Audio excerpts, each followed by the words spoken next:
Welcome to the video and welcome to another county. We are in Blekinge. It's the county right next to Skåne where I live. It's kind of a photography trip.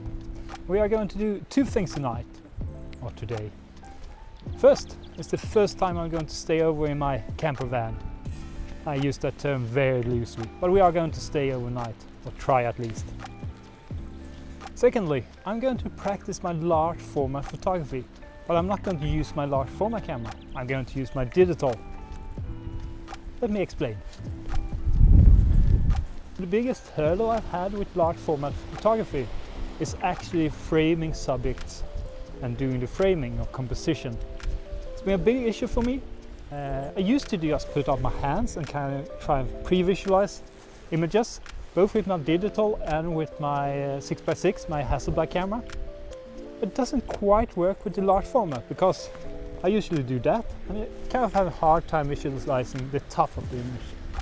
It hasn't been a problem with my digital or my Hasselblad, but it has been a problem with my large format camera.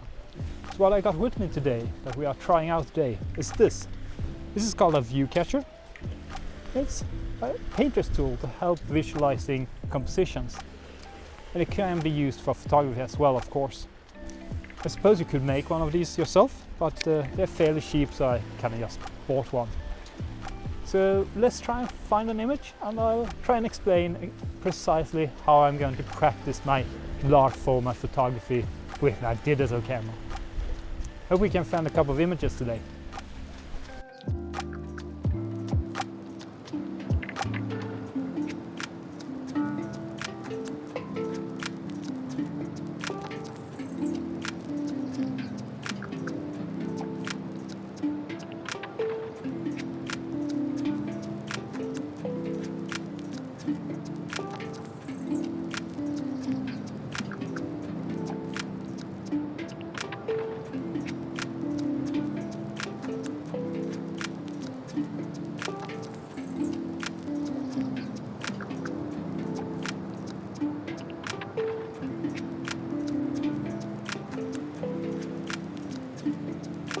We found a subject. Lovely. So this exercise I'm on is quite simple. I just use this ViewCatcher thing, try and find a framing, then commit to the camera on a tripod and shoot it. There's a couple of things you might be wondering. First, how do you use the ViewCatcher to match the framing and then match the crop? How do I emulate a large format experience with the X-H2? And how do I get the proper focal length on the camera to match my 150 lens on my large format camera?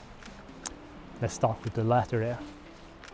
So on my large format camera I have a 150mm lens.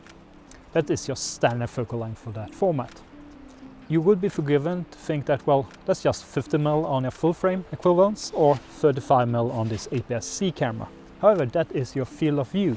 So I don't want to use a 35mm lens here because I want to emulate the 4x5 crop with this camera. That means I will be cropping in slightly. I will lose a bit of field of view. So after some very advanced calculation, I came to the conclusion that 27-28mm would be better suited and match the 4x5 crop quite closely.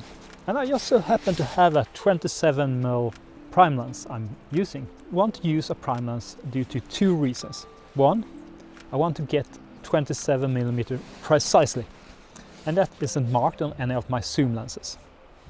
Secondly, it forces me to keep to that aspect ratio, that focal length. If I went with the zoom, it's so tempting to just adjust slightly instead of moving your feet. It's so easy becoming lazy. So this is a good exercise to have the prime lens on the digital. How about the image then? Well, it's nothing special. It's just a pretty tree framed by two bush trees. And I can promise we probably won't get any breathtaking images today. This is more exercise than it is finding those really nice images. But we'll try and make a couple of okay images at least. Let's continue. The idea is to take multiple images to get used to the focal length here. So let's Let's continue. The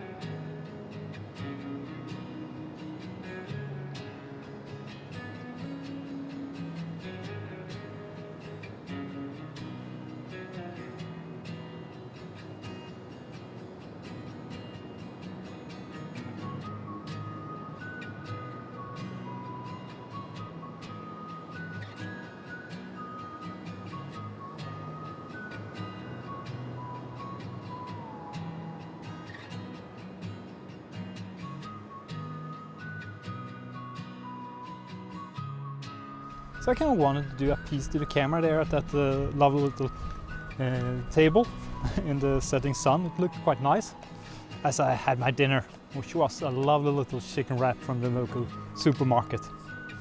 However, there's one thing I don't miss about spring and summer. They're out, those lovely little flying creatures we call mosquitoes. And I did pack a repellent, one of those DU stick repellent things. Forgot it in the car. So yeah, lovely times. I still had my dinner because I was really hungry. So I ate quickly, had a drink and moved on. And yeah, not much of photography today. We'll try and find a couple more images just so I can explain the idea behind it, but just for only 2 images. But I do have, I reckon, an hour left of sunlight, so we'll try and find at least one more image so I can explain what the idea behind what I'm doing.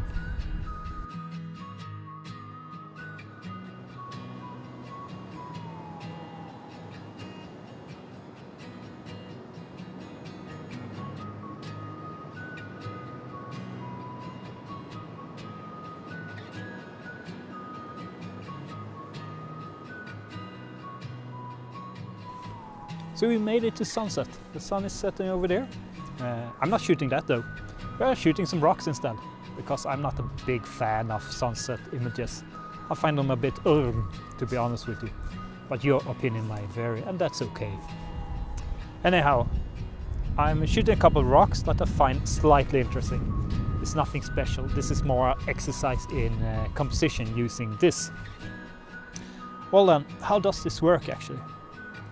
Okay, it's a cutout, but how far will you hold it from your eye? Well, if you would imagine you had a cutout that matched your framing, your negative, in this case a 4x5 inch negative, 4x5 inch cutout, which is roughly 9 by 12 centimeters. Correct conversion is on the screen now. If you have that cutout, then you can just hold it from your eye the same distance as your focal length. So if I want to practice a 150mm focal length, then I would hold that 150mm from my eye and close one eye to help visualizing in 2D. However, this isn't 4x5 inches or 9 by 12 centimeters. This is full extended 5 by 5 centimeters. And if I move it to the 8 by 10 mark or the 4 by 5 crop, then it will be 4 by 5 centimeters. So then how far would I hold that to my eye? Well, then you have to do a bit of math. And you will end up around 7-8 centimeters. I don't actually know the number, but close enough.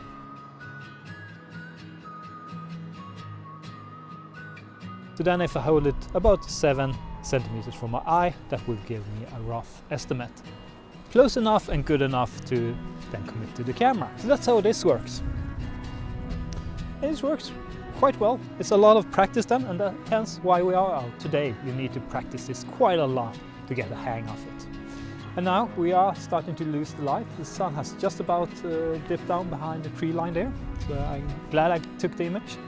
I think we are going to try and stay out for a bit longer and move into the blue hours, see if anything pops out in the blue hour instead. And maybe even stay out until we get some stars in the sky. Because it's this lovely clear blue sky and it's rather warm still. And I have an additional layer I can put on, and then we'll head back to the car and stay there overnight. We'll see if we then do any photography tomorrow. I plan on doing it, but honestly, this location isn't really doing it for me. But hey, always nice to get out. And still a good practice run.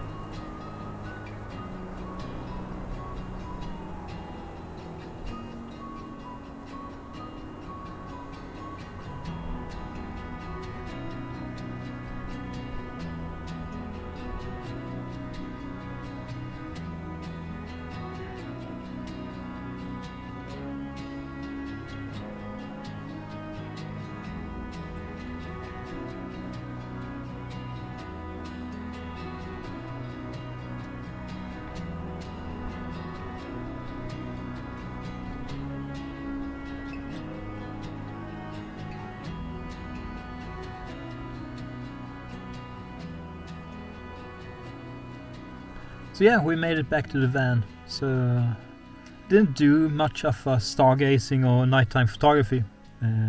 Couldn't really find anything that interested me. So I just headed back to the van. I was further away than I thought, so it took quite a bit to get back here. I was thinking about doing like a small little tour of the van. Kind of two problems with that. One, it's dark. I could probably have anticipated that, but I didn't. And secondly, there's quite a few other vans standing here, or motorhomes. Way larger than my small little car. But yeah. First night in the car, or the van. So we'll see. I think it will be okay. I had a small little chat with the neighbors. It seemed friendly enough. So I'm going to sleep, and we'll see if we do any photography tomorrow. I do doubt it, as this area, it wasn't as pretty or as interesting as I thought, looking at the images and Google Maps and that sort of thing. You never know until you've visited the area. So my plan is to just go home after breakfast tomorrow. But we'll see. So we might end the video here in that case. Thank you for watching. Otherwise, I'll see you tomorrow. Anyhow, bye for now.